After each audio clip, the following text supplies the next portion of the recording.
Bismillah, Assalamualaikum warahmatullahi wabarakatuh. Perkenalkan, nama saya Jian Afira dengan NIM 182060001, mahasiswa dari Perguruan Tinggi Institut Agama Islam Negeri IAIN Palu, jurusan Akidah dan Filsafat Islam, semester 5. Oke, baik, video ini saya buat untuk memenuhi tugas mata kuliah Manajemen Bisnis dan Perkantoran. Nah, setelah saya menyimak video yang telah di-share, di sini saya mendapatkan gambaran dan ilmu tentang manajemen perkantoran. Salah satunya itu adalah resepsionis, arsiparis, sekretaris, tenaga administrasi, manajer HRD, dan customer service. Nah, sebelum masuk ke penjelasan dan tugas-tugas dari bagian yang sudah saya sebutkan tadi, terlebih dahulu saya jelaskan apa sih manajemen perkantoran itu. Jadi, manajemen perkantoran adalah upaya pengarahan pada aktivitas atau kegiatan ketatausahaan dari suatu kantor secara menyeluruh agar dapat mencapai tujuan seefisien mungkin.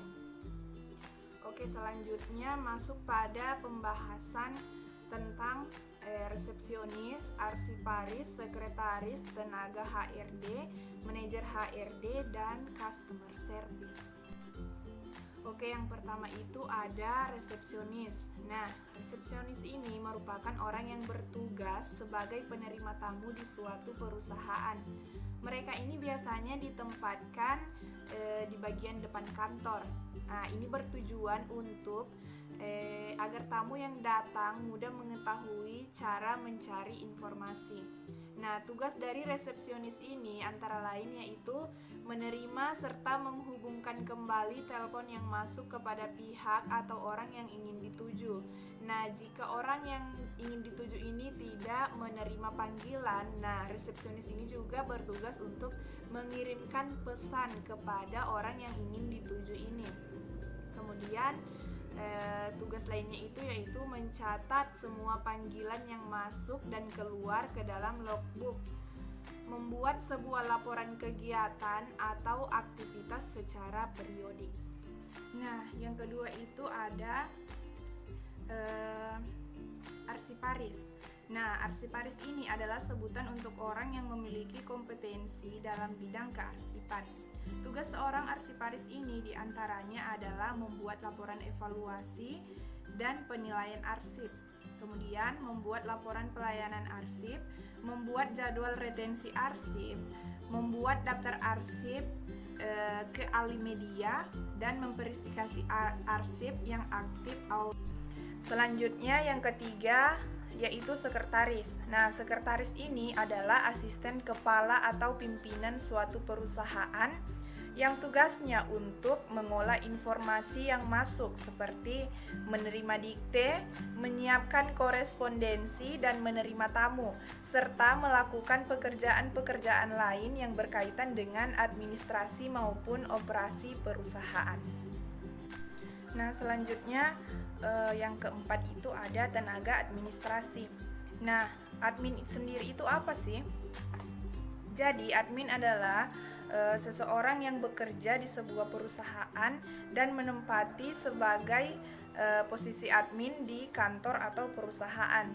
Biasanya yang paling banyak menjadi admin di suatu perusahaan itu yaitu perempuan. Namun tidak menutup kemungkinan laki-laki juga bisa. Nah, tugas utama dari administrasi perkantoran adalah melakukan perekapan data, mengolah dokumen, dan tentunya menyimpannya secara terstruktur. Admin kantor juga perlu membangun hubungan yang baik dengan para karyawan, karena bidang yang dikerjakan ini akan berhubungan dengan karyawan dan manajemen perusahaan. Yang kelima itu ada manajer HRD atau Human Resource Department.